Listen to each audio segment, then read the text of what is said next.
大家好，我是小慧，欢迎您来到我的频道，也非常感谢您百忙之中收看我的视频。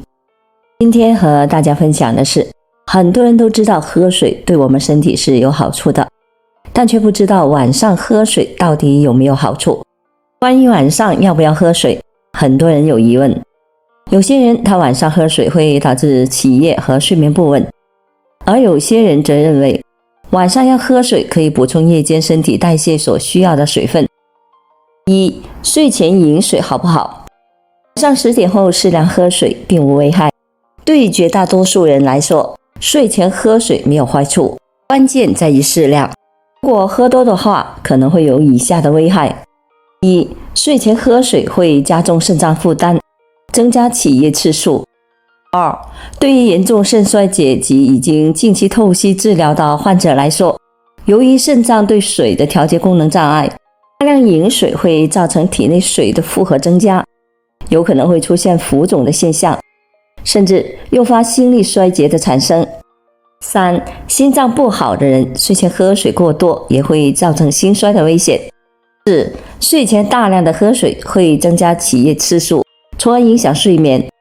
不过对于心血管疾病的人来说，熟睡时出汗容易造成血液中的水分减少，导致血液的粘稠度变高。睡前喝1杯水可以稀释血液的粘稠度，减少心肌梗死、心绞痛、脑血栓等突发危险。对于糖尿病的人来说，保持一定的水分还利于控制血糖。如果担心起夜影响睡眠，白天就少量多次喝水，每次100毫升，以保持体内的水分。晚上喝水节制，睡前喝半杯缓解口干。心血管的病人可以在床头备1杯水，等夜里醒来喝几口，或者是起床喝1杯水，减少血液的粘稠度。二、睡前喝水会水肿吗？睡前喝水不会水肿，水肿通常指皮肤以及皮下组织内有液体过度阻留。睡前饮用的水被小肠吸收之后，人体的循环系统、呼吸系统、泌尿系统会共同的调节以维持身体内水的平衡，并不会造成水在组织液内过度阻留。而水肿的真正原因是摄入钠过多，或者是摄入蛋白质过少，导致血液渗透压下降，水分流到组织液中。长时间保持同一姿势，造成血液回流受阻，也会造成组织水肿。因此，想减少水肿，得少吃咸的食物，避免盲目节食以及多运动。三、减肥晚上不能喝水。减肥晚上可以喝水，减肥期间并没有规定晚上不能喝水，且适量的喝水有助于加快新陈代谢，辅助减肥。如果晚上渴了，自然要喝水，否则反而会让身体出现脱水不适的现象。但晚上不宜多喝水，在减肥期间喝白开水，最好避免喝饮料、果汁等的饮品，免高糖分的水影响减肥。四、口渴意味着忍痛和提前死亡。奥特曼是盘尼西林的发现者，诺贝尔奖得主，亚历山大·弗莱明的学生，毕生致力于研究水的治疗作用。他根据自身多年的临床经验，发现了一个震惊世界医学界的秘密：许多慢性疾病的病因仅仅是身体缺水。他不用药，仅用水就治愈了3000多名的患者。奥特曼博士发现水可以治疗：一、心脏病和中风，因为水能够稀释血液，有效地预防心脑血管阻塞。二、高血压，因为水是最好的天然利尿剂。三、糖尿病，因为水能够增加体内的色氨酸的含量。四、骨质疏松症，因为水能够使成长过程中的骨骼变得更加的坚固。五、白血病和淋巴瘤，因为水能够将氧输送进细胞，癌细胞具有厌氧的特性。六、抑郁症，因为水能够使身体以天然的方式增加血清素的供应。七、失眠，因为水能够产生天然的睡眠调节物质褪黑激素。身体缺水和醉酒一样伤身。当人发生轻度脱水时，思维就开始混乱。更危险的是，一旦脱水，自我感觉的精确评估能力开始下降，其后果相当于醉酒。喝水的方法：喝水不要喝茶，一天喝2到3升的水，分多次喝，不要等到口渴的时候再喝水。尽量喝白开水，而不是碳酸饮料和咖啡。茶、咖啡、葡萄酒和饮料不能代替身体所需要的天然水，因为这些饮料虽然含有水分，但是也含有脱水因子，特别是咖啡和酒类。这些物质不仅能够清除溶解它们的水分，还会清除身体额外的水分。现代人，包括大多数的医生，不明白水在人体中的作用有多么重要。药物可以缓解病情，却治不好人体的衰老性的疾病。许多疾病的病因仅仅是因为身体缺水。身体缺水造成了水代谢功能紊乱，生理紊乱最终又导致了诸多疾病的产生。阿特曼博士从医多年，经常碰到这种情况，明明是身体缺水发出的信号，必须补充水分，但人们却用化学药品来对付这些缺水信号。更不幸的是，这个错误还会持续，身体的病状逐渐发展得越来越复杂，用药越来越多，直到有一天病人死了。其实谁都说不清他究竟是病死的还是渴死的。这是新的认知模式和新的科学理念。当然，要挑战现代医学得到广泛认同不容易。5. 多喝水不如会喝水。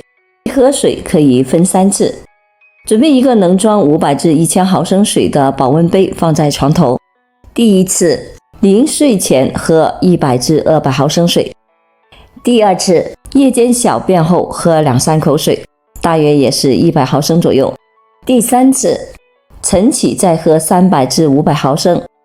如果担心起夜影响睡眠，白天就少量多次喝水，每次100毫升，以保持体内水分。晚上喝水节制。6. 水能够解决多种的健康问题。现代医学的发展史上，治疗人体功能退化性疾病的第一个重大发现就是水的使用。这是一个简单而天然的治疗方法。简而言之，防止脱水就是预防疾病。一般的情况下，进入成年后，渴的感觉会逐渐的衰退，我们身体内的水分会越来越少。随着年龄的增长，体内细胞的含水量也会逐渐的减少，细胞内的含水量与细胞外含水量之比从1:1减少至大约0.8:1。也就是说，进入老龄后，每10年身体内丧失3升以上的水，这是一个巨大的变化。我们饮水是为了满足细胞的功能需求，饮水量的减少会影响细胞的活力。巴特曼博士发现了一个神奇的事实，病人脱水的信号是通过身体的疼痛表现出来的。不渴也要喝水，人都会对干渴和饥饿做出反应，以为两者都是饥饿导致的。但是人们总是吃固体的东西，身体就需要消化过剩的食物，导致干渴的感觉逐渐的占据了上风时，才会喝一些水。当干渴的管理机制发生作用时，人们仅存的水分将会得到了调配，并在需要时使用，会使人体整体的运作机制发生改变，即开始生病。如人体长期的脱水，会导致依赖水分的人体功能暂时关闭或休眠，进而身体脱水的程度会越来越严重，某些器官和功能的承受力就会达到了极限。水的角色也像人体的清道夫，参与新陈代谢和排出废物。水喝得不足，身体的代谢作用会迟缓不顺畅，废物累积在体内会导致便秘、结石等的问题，也让人精神变差，容易疲累。如果依赖口渴的感觉去判断喝水，就会引起长时间脱水，主要是引起细胞内部脱水，结果导致生产神经传递素的工厂体内的氨基酸会大量的丧失。因为随着年龄的增长，细胞内的水分含量将逐渐的少于细胞外的水分含量，细胞内部的水分逐渐流失，将导致水渗透平衡被完全的打破，细胞的吸水性能和储水性能将会逐步丧失，这就是开始干瘪。假如老年人体内的水分充足，将会有一个潜在的好处，它能提高蛋白质和酶的活性。由于蛋白质和酶受所处自由水环境的影响，这意味着体内拥有充足的水分，就可以最大限度地预防早衰和所有感官系统的过早退化。仅仅依赖干渴的感觉做出判断，等到口渴才开始喝水，只会带来严重的后果。等待口渴意味着忍受疼痛，口渴竟意味着忍痛和提前死亡。所以我们每一个人在生活中都要养成一个日常喝水的好习惯，切记不要等口渴了再来喝水。好了，朋友们，今天所分享的视频内容就到这里了。制作视频不易，朋友们，如果您觉得我分享的视频内容对您有所帮助的话，就请您给我点个赞吧。您的每个留言和点赞都是我进步最大的动力，也非常欢迎您到评论区分享您的生活经验。非常感谢您的支持和鼓励，我们下期见。